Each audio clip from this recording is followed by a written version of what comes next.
या महाराष्ट्रामध्ये 60-60, 70-70 माणसं उमेदवार सत्ताधारी पक्षाचे बिनविरोध निवडून येतात.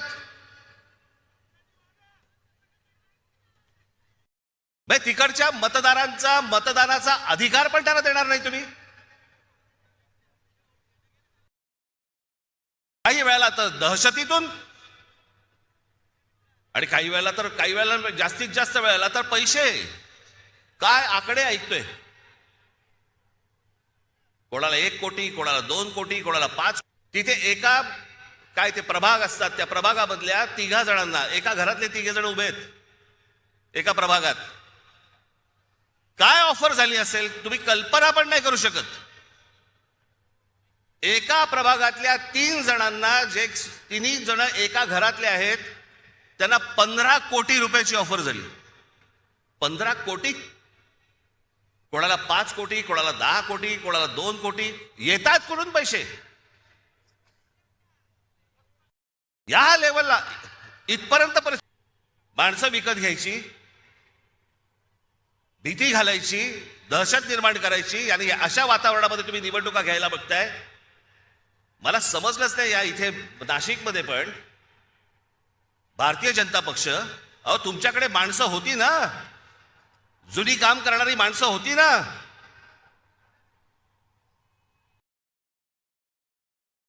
म्हणजे 52 साली जन्माला आलेला एक पक्ष, 52 साली जनसंघ नावाने, त्यांना 2026ला पोरं भाड्याने घ्यावी लागतात.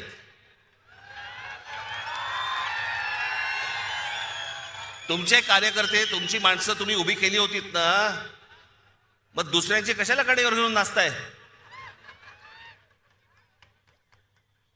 याचं कारण, जो पक्षामध्ये इथे काम करतोय तर काही शून्य किंमत. मी समजू शकतो की एखाद्या मतदारसंघामध्ये बाबा 2 जण चांगली लोक असतात, 3 जण चांगली लोक असतात, त्या 3 जणांमधला एखादा निवडावा लागतो, बाकीच्या दोघांना देता येत नाही. मी समजू शकतो, कारण जागाच एक असते.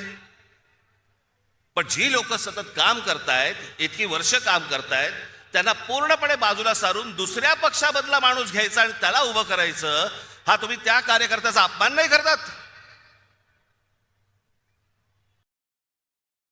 बाहेरून माणसं लागतात तुम्हाला. बरं, ती आणतात ते काही आनंदाने येत नाही येत, रात्री पैसे पोचवले जातात.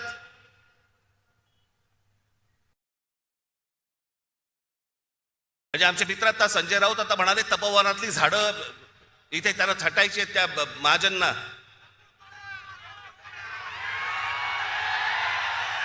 अहो लाकूड तोड्या बरा होता. त्याला देवीने पहिले विचारली, त्याची कुऱ्हाड गेली तर सोन्याची हवी का? तो म्हणाला नाही. मग चांदीची हवी का? नाही. मग त्याची मूळ कुऱ्हाड दिली, तेव्हा तो बोलला नाही, ही माझी कुऱ्हाड. सोना चांदीच्या कुऱ्हाडीला पण तो भापला नाही.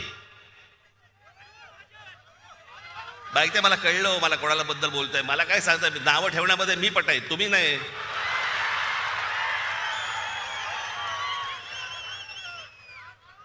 पण झाडं पण छाटायची ना, पण झाडं छाटायच्या अगोदर स्वतःच्या पक्षामधले कार्यकर्ते छाटले. या पक्षामधली लोक छाटली पहिली, बाहेरून झाडं मागवली आणि ती आता पक्षात लावतायत.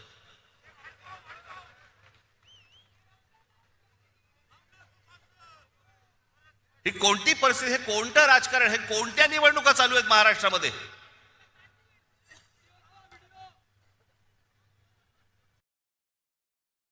दोन 2012 साली ज्यावेळेला ज्यावेळेला इथे सत्ता आली,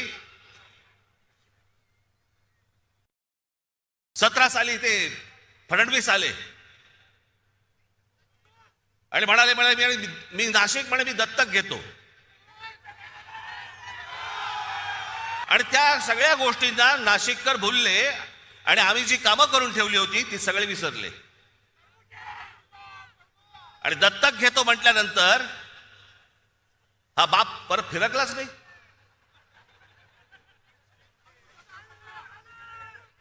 काय काय गोष्टी करतो म्हणून सांगितल्या होत्या, कोणत्या कोणत्या गोष्टी करतो म्हणून सांगितल्या होत्या.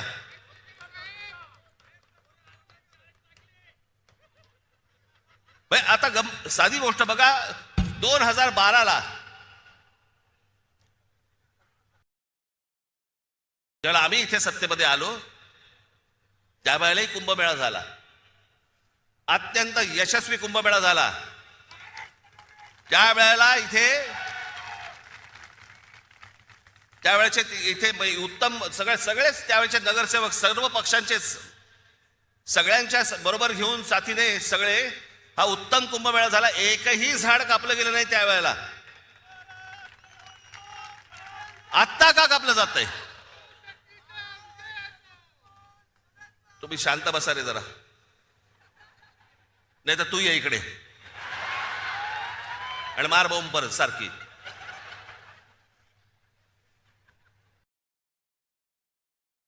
एकही झाड कापलं नाही त्यावेळेला. उत्तम सुंदर चांगल्या पद्धतीने सगळे जेवढे साधू संत आले होते त्या सगळ्यांनी सांगितलं की उत्तम कुंभमेळा झाला.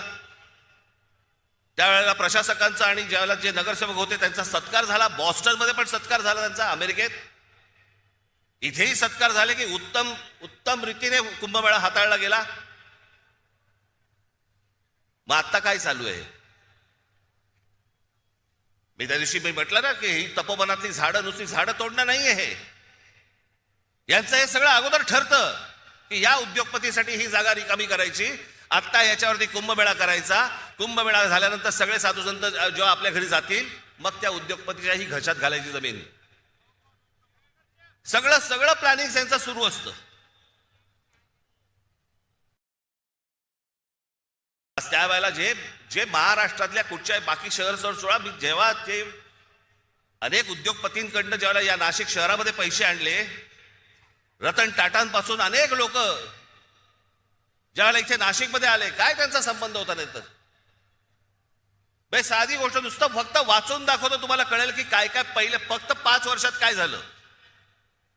आज नाशिक शहराला मुकणे धरणापासून आपण त्यावेळेला पाईपलाईन आणली. नाशिकच्या पाण्याचा पुढच्या साधारणपणे 50-60 वर्षाचा पाण्याचा प्रश्न संपवून टाकला. हे 5 वर्षात केलेले आहे. त्याच्यानंतर जीपीएस त्याला लावलेले सगळ्या महानगरपालिकेच्या ऑफिसमध्ये माणसं असायची. घंटा गाड्या सुरू केल्या. घनकचरा प्रकल्प सुरू केला. ज्या घनकचरा प्रकल्पाबद्दल तिकडे त्या कचऱ्यामधनं विटा, खत, सगळ्या गोष्टी आज नाशिकमधले अनेक शेतकरी घेऊन जात आहेत. तिथून जाता येताना तुम्हाला वास पण येणार नाही की इथे घनकचरा प्रकल्प आहे म्हणून. वाहतूक बेटांचं त्या संपूर्ण 5 वर्षाच्या काळात विरोधी पक्षाकडनं एकही भ्रष्टाचाराचा आरोप झाला नाही, अशी ती महानगरपालिका होती. ज्या वेळेला हे रस्ते बांधणीचं काम सुरू होतं, उत्तम रस्ते सगळे झाले होते त्यावेळेला नाशिकमध्ये. मला हे पत्रकार सांगतात ना, दर पावसाळ्यामध्ये त्यांचे ते चॅनलमधली लोक विचारायची की मुंबई इकडचे तिकडचे सगळीकडचे इकडचे खड्डे पडतात. मी इकडचे जे कंत्राटदार होते त्या कंत्राटदारांची पहिली एक बैठक बोलवली होती आणि त्या कंत्राटदारांना सांगितलं होतं, म्हटलं हे त्याचं बजेट, तुमच्याकडे कोणी पैसे मागितले तर सांगा मला,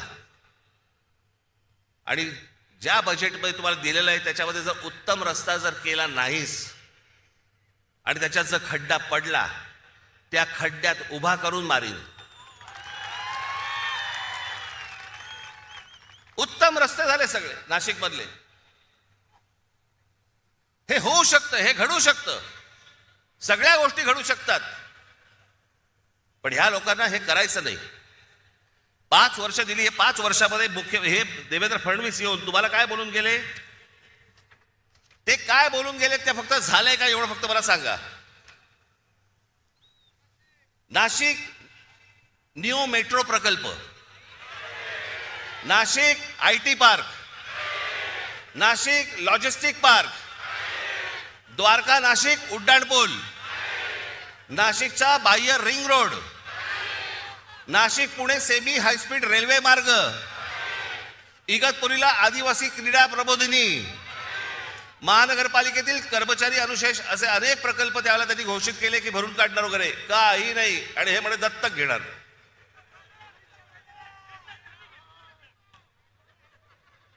याला कामं नाही करायचे. धर्माच्या नावावरती, जातीच्या नावावरती फक्त तुम्हाला भुलवायचं. आज अनेक महिला इथे आलेल्या आहेत. ती ह्याची योजना आणली, काय ती लाडकी बहिणी योजना. लाडक्या बहिणी योजनेबद्दल 1,500 रुपये दिले. महागाई किती वाढली हो.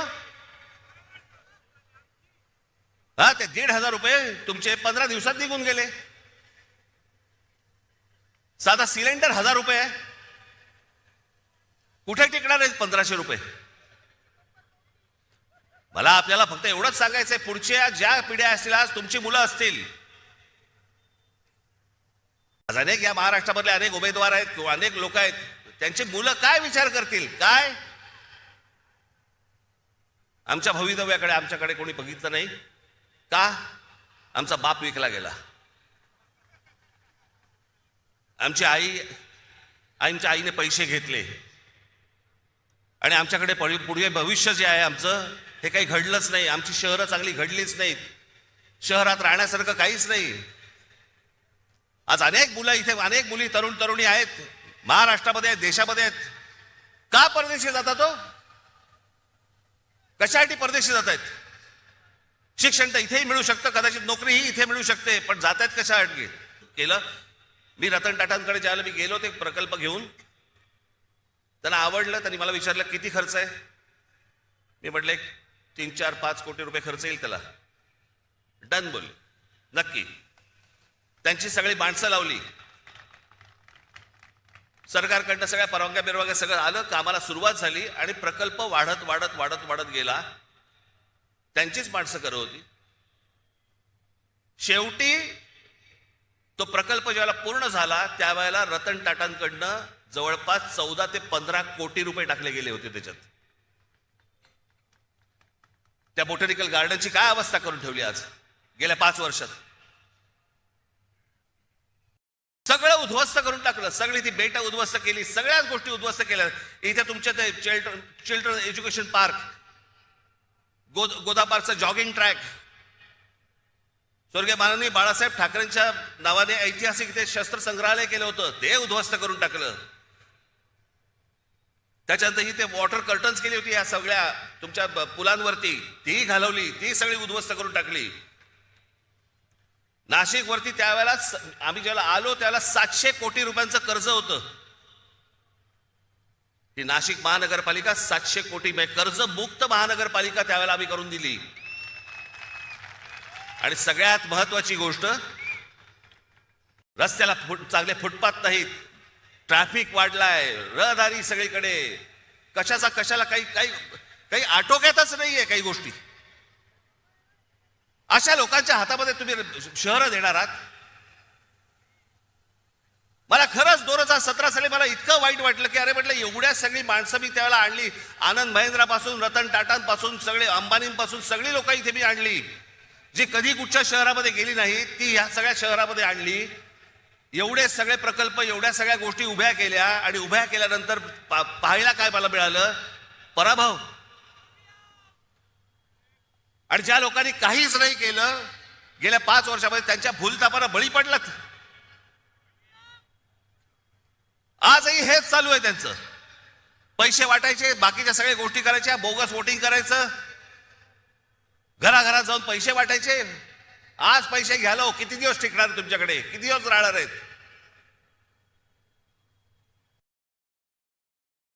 तेवढ्याशा एका किमतीसाठी आपण अख्खं शहर दावडीला बांधतो आहोत. आपल्या चिल्ल्या पिल्ल्यांचं भवितव्य आपण दावडीला बांधतो आहोत, याचाही आपल्याला विसर पडला. कशासाठी निवडणुका लढवायच्या मग. राजकारण हा निवडणुका हा काय नुसता खेळ बनवून ठेवला का आपण. पैसे घ्यायचे आणि मतदान करायचं आणि मग 5 वर्ष बोंबलत राहायचं की ह्यांनी काही नाही केलं, ह्यांनी असंच केलं, ह्यांनी तसंच केलं, हे खोटं बोलले. परत 5 वर्षांनंतर परत येणार, हे पैसे वाटणार. हाच खेळ खेळायचा असेल तर खेळा बाबा तुम्ही. तुम्हाला उत्तम शहर घडवायचं असेल, उत्तम भवितव्य घडवायचं असेल, आपल्या चिल्ल्या पिल्ल्यांचं देखील त्यांना असं वाटलं पाहिजे की या शहरात राहावं, असं जर वाटत असेल, आज मी तुम्हाला सांगतोय, आज शिवसेना आणि महाराष्ट्र नवनिर्माण सेनेच्या हातामध्ये तुम्ही आज सत्ता देऊन बघा. तुम्हाला नाशिकमध्ये पुन्हा चमत्कार घडवल्याशिवाय मी राहणार नाही. हे सगळे इथे बसलेले सगळे जे आज उमेदवार आहेत, उद्याचे सगळे नगरसेवक असतील, पण सगळेजण तुम्ही जर ताकदीने आज उभे राहिलात आमच्या पाठीशी आणि बाकीच्या पेकाडात लात घातलीत, तो समोर बोर्ड दिसतोय मला तिकडे क्रिकेटचा, त्याच्यावर लिहिले टोटल. शिवसेना आणि महाराष्ट्र नवनिर्माण सेना यांचे नगरसेवक किती निवडून येणार, मला तिकडे 100चा आकडा पाहिजे मला त्या बोर्डावरती. कुठेही बेसावध राहू नका, कुठेही गाफील राहू नका, कुठेही विकले जाऊ नका, कुठच्याही जातीपातीच्या धर्माच्या कुठच्याही नावाखाली येऊ नका. हे शहर उत्तम करायचंय, सुदृढ करायचंय, सुंदर करायचंय, चांगलं करायचंय, येणाऱ्या पिढ्यांच्या भवितव्यासाठी चांगलं करायचंय. याच्यासाठी सगळेजण सज्ज व्हा, एवढंच फक्त सांगण्यासाठी आज आपल्यासमोर आलो. आपण सगळेजण इतक्या मोठ्या संख्येने इकडे आलात, आपण त्याबद्दल मी तुमचा सगळ्यांचा मी आभारी आहे. धन्यवाद. जय हिंद, जय महाराष्ट्र.